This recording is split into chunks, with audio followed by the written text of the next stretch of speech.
They ask why I wanted to burn down the museum. They think I am a madman. Maybe I am. I look at it differently. In my mind, I was just trying to end a nightmare, to stop a contagion. Let me tell you about it. Then you can decide.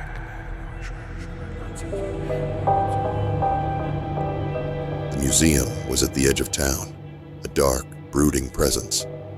We were drawn to it, to its soaring spires and glowing windows, to its shadows, to the unknowns that lay within. It was created by Edward Cougar and Samuel Dark. They had run a traveling exhibit of curiosities and oddities as part of a carnival. Tired of life on the road, they decided to settle down and house their collections in a building they would call Cougar and Dark's Museum. They dreamed of a place of endless fascination and astonishment. Cougar, when asked what the museum was about, replied, "Life as we know it, and as we don't know it." Dark had a different answer. "The museum is where dreams become real," he said, "and where reality becomes a dream." It opened October 3rd, 1904. The sign above the entranceway was an invitation to lose yourself inside. We were happy to do so, more perhaps than we knew. The museum was a cabinet of curiosities on a huge scale, a place of amazement and enchantment.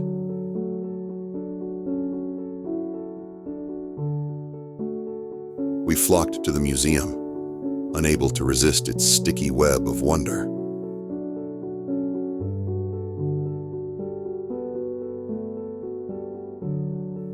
We needed the museum.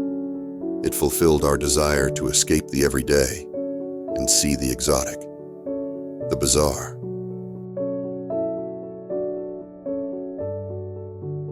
The unknown creates its own gravity, and we were powerless to resist it.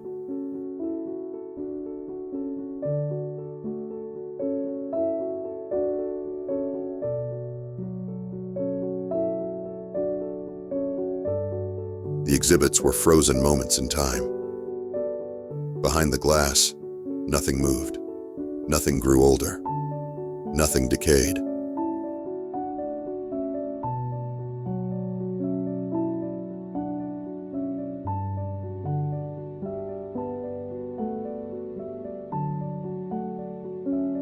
Like photographs, the exhibits captured the souls of their subjects for eternity.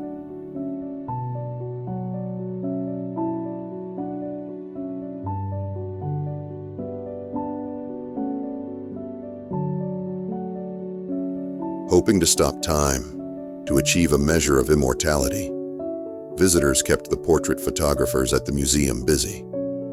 Some people believe photographs capture the soul of the subject and preserve it for eternity, like the specimens in jars. Viewed later, a photograph is a reminder of us as we were.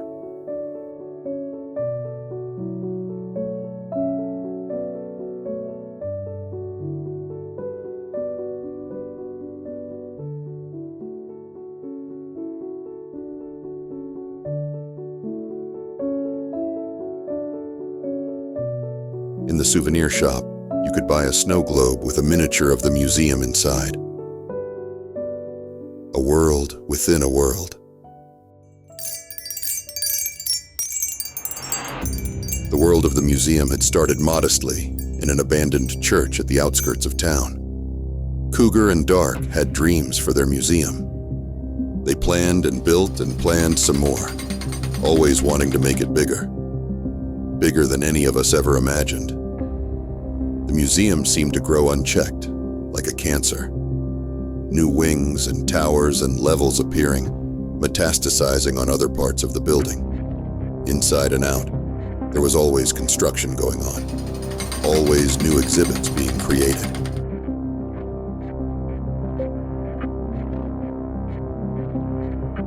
The museum became a bewildering labyrinth with ever more hallways and galleries.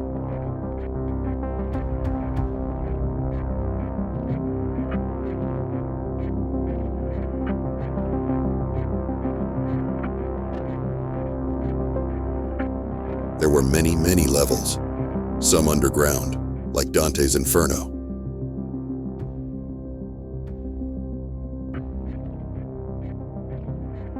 Everywhere there were doors, endless doors. They teased us. What was behind them? Was it a new exhibit, its hidden treasures soon to be brought to light? Or an abandoned gallery, sealed off, never to be visited again? The doors were like question marks, and opening them might reveal an answer, or just another question. The museum abandoned parts of itself like a snake shedding its skin. Parts of the huge place were utterly deserted. Others were falling into ruin. We wondered about the broken glass cases we encountered. What had been in them? Where was it now?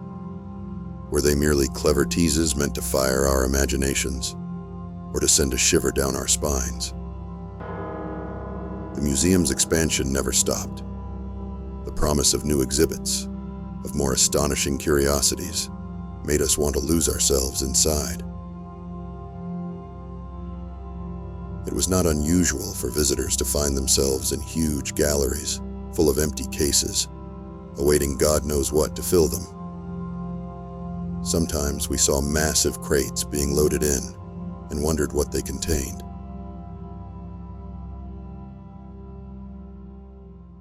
As I wandered the galleries, I often felt I was being watched. The preserved animals were so lifelike. Their fierce stares were unnerving.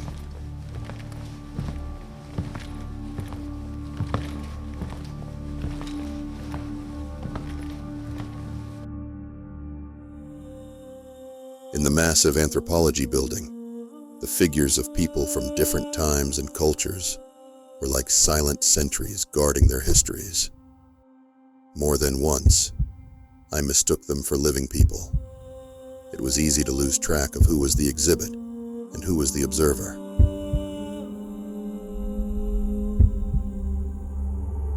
The dreamlike feeling grew deeper the more we visited.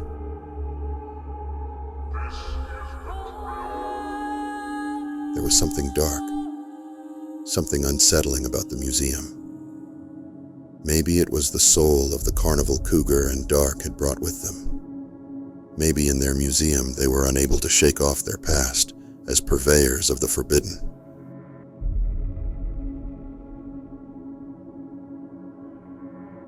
This is the drill.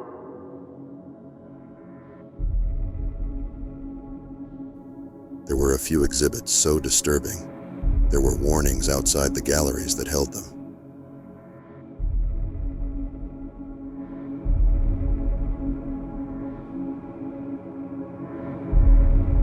Sometimes parents had to shield a child from looking. Maybe they closed their eyes too. They could never unsee what they had seen in the museum, so maybe better not to see it at all.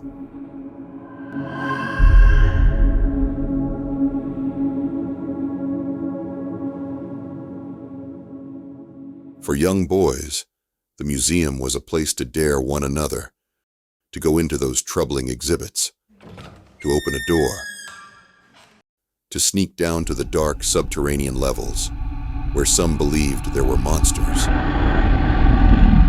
Others said it was where madmen roamed. You dare come down here? At the museum, you could play hide and seek with your darkest nightmares.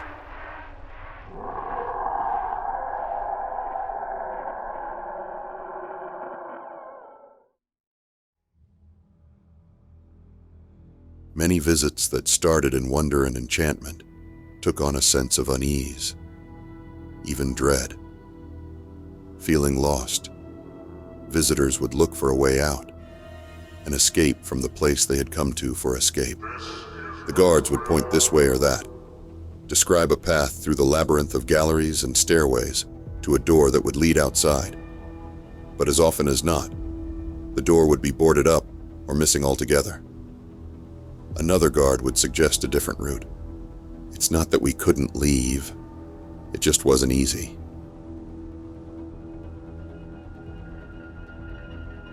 Dark had said, the museum was where dreams became real and reality became a dream.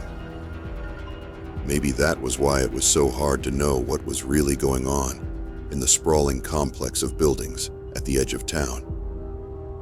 We could only see fragments of the whole.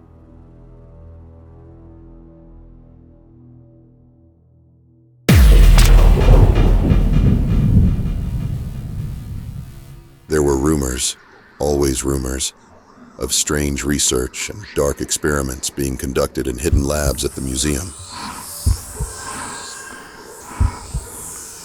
What were these experiments? Who or what were their subjects? Nobody knew. We could only imagine.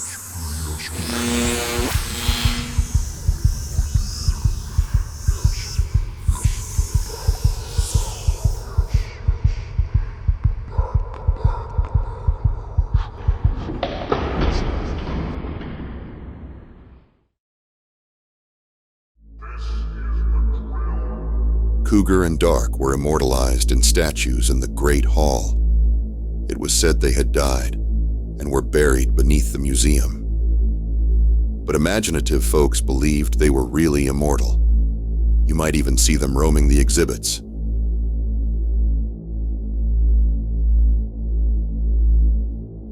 Some believed they had used the experiments to learn how to steal the souls of those they had ensnared in their spider web of wonders.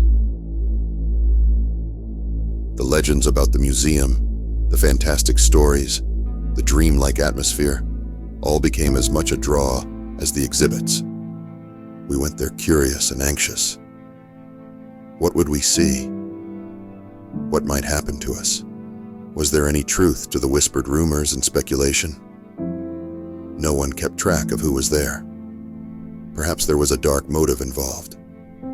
Maybe the museum wanted people to stay, to explore and get lost, maybe to never leave. Had that been the fate of James Morrison Dupre?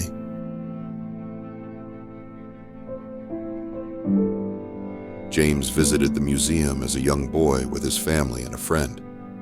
They posed for photographs.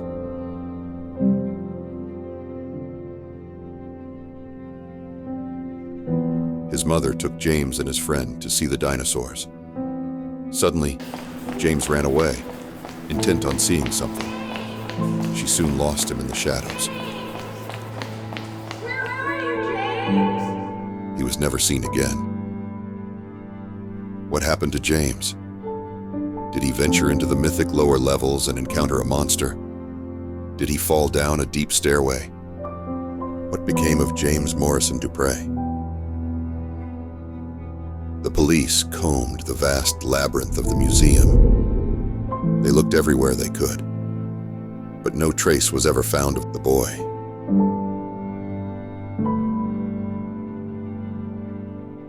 Over the years, if a handprint on a wall or a small shoe was found, it was claimed to be James's. He became a blank screen onto which people projected whatever they believed about the possible evils of the museum. James's mother returned again and again. She was a ghost, a sad figure looking for her son.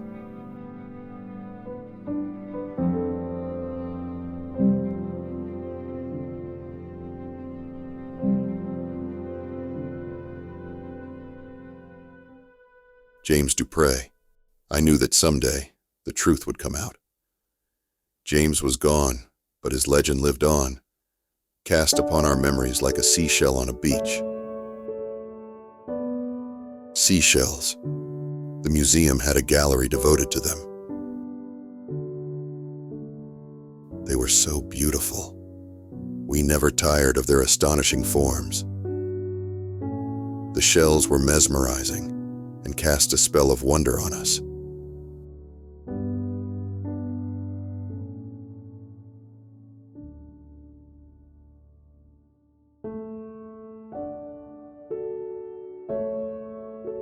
For all their intricate beauty, seashells are just memories of life.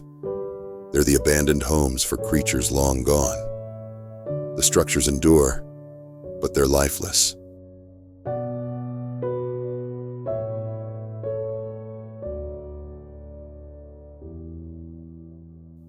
Many of the museum's exhibits were the remains of living things. The fossils, the stuffed animals, the specimens in jars,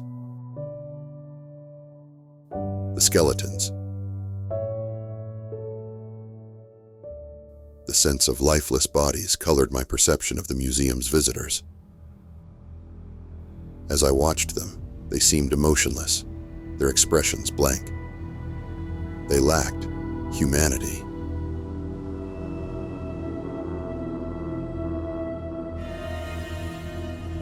The sign above the museum entrance read, "Lose yourself inside." Perhaps we were doing just that. Maybe that sign wasn't an invitation. Maybe it was a warning. Ourselves went in, but they didn't come out. Like seashells, what gave us life was lost.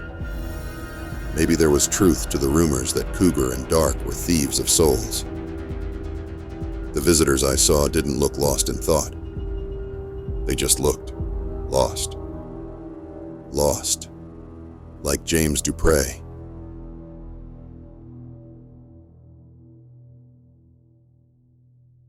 You may wonder what motivates my interest in James. Well, he was my friend. I was there with him the day he disappeared. I was the other boy. I blame myself for what happened to him. I dared him to go to the lower levels. He ran off and was lost forever. It's a burden of guilt I have shouldered my whole life, a burden I shared with his mother. I never stopped looking for James. I explored the darkest corners of the museum.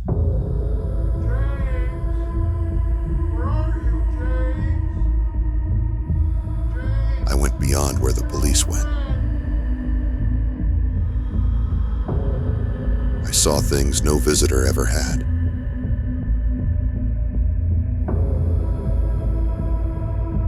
I descended the levels of Inferno.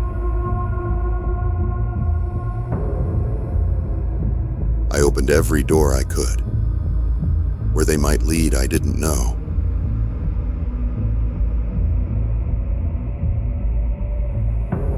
As I went into the shadowy unknowns, I never knew if I might stumble into another chapter in the mad dream of Cougar and Dark. Which is exactly what happened. Deep in the third level, at the end of a hallway as distant as a forgotten memory, I came upon room 237. It seemed to draw me to it. With both curiosity and fear, I opened the door.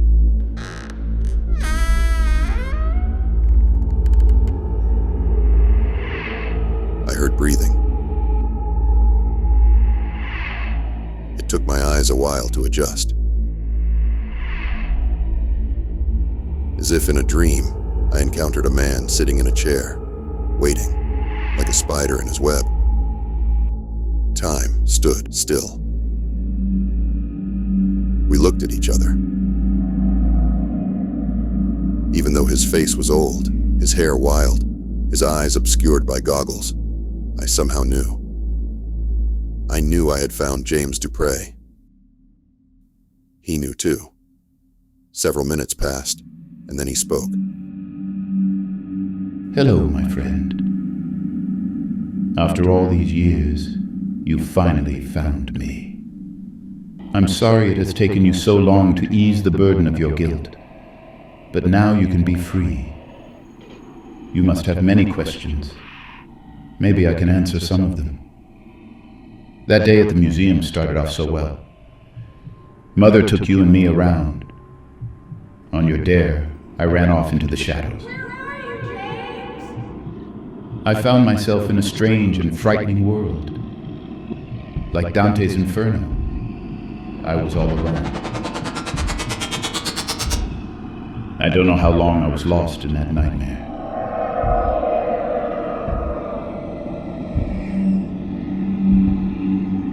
Finally, Mr. Dark found me. He took me in. They were looking for someone young, someone with a vivid imagination and dreams. You may remember I had both. Over the years, they ran tests and experimented on me.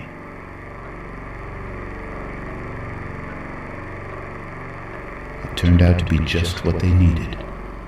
They groomed me to take over if they finally passed away. As they studied me, I studied them.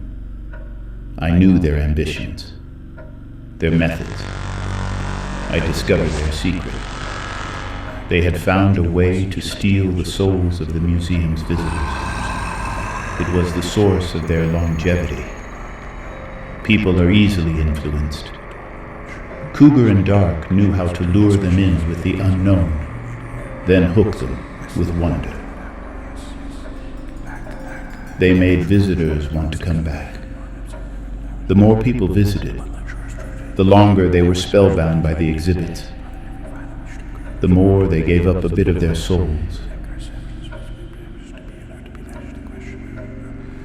When at last, Cougar and Dark died, on the same day and with a little help, I took over the museum.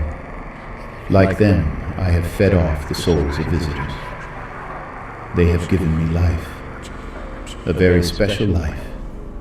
You cannot imagine it. No, unless you have tasted its intoxicating and seductive promise, you cannot imagine this life.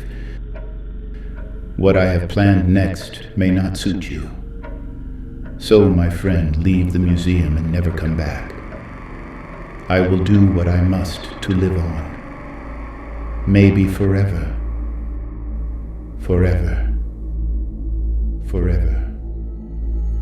Forever. I had found my old friend at long last, but he was not the boy I had known. Cougar and Dark had drained his soul, infected him with their lust for immortality. He was the real monster lurking in the deep, dark heart of the museum. I left James Dupre in his lair, in the prison of his mad delusions.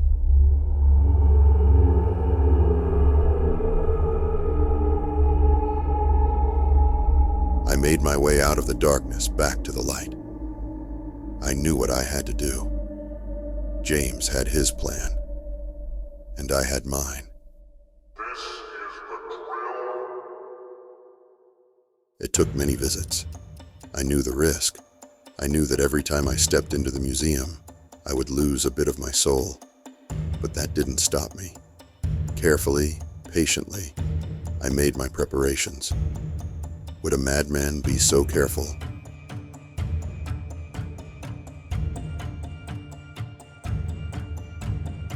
Finally, the fateful night arrived.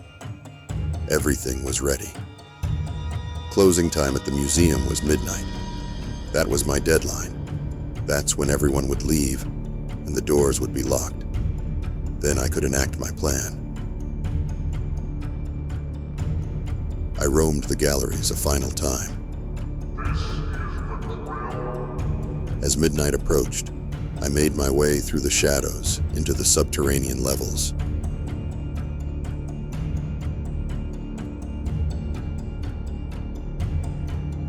All it took was a single match.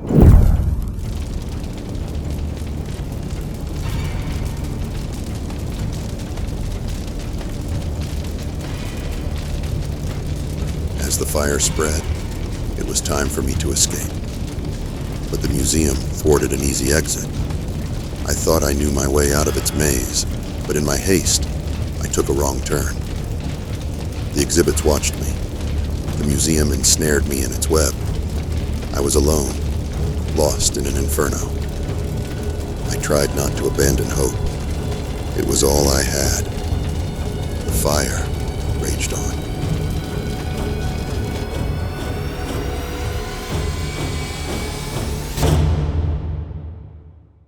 I barely escaped.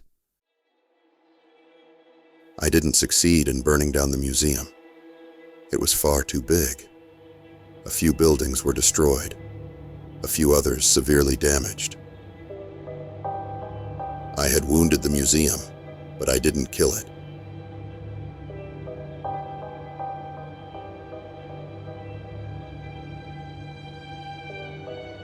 The ruined galleries will be sealed off behind more locked doors.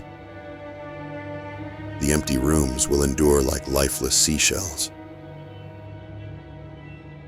The museum will rise from the ashes because we want it, because we need it. As they have for years, visitors will delight in the museum's rare and beautiful wonders. They will shudder at its nightmares. Maybe turn away from the more disturbing exhibits. Some will come away with a souvenir. Someone may disappear into the shadows. Though it was a brush with death, my old friend survived the fire.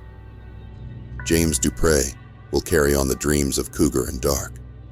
Their museum will continue to be, as always, a place of wonder. A place of fear, a thief of souls. That's why I tried to burn it down. I thought it would save souls. But maybe it was just the desperate act of a man who had already lost his. I will have plenty of time to ponder what happened. When I am free, I'll never return to the museum. Unlike James Dupré, unlike so many others, I will never again lose myself inside.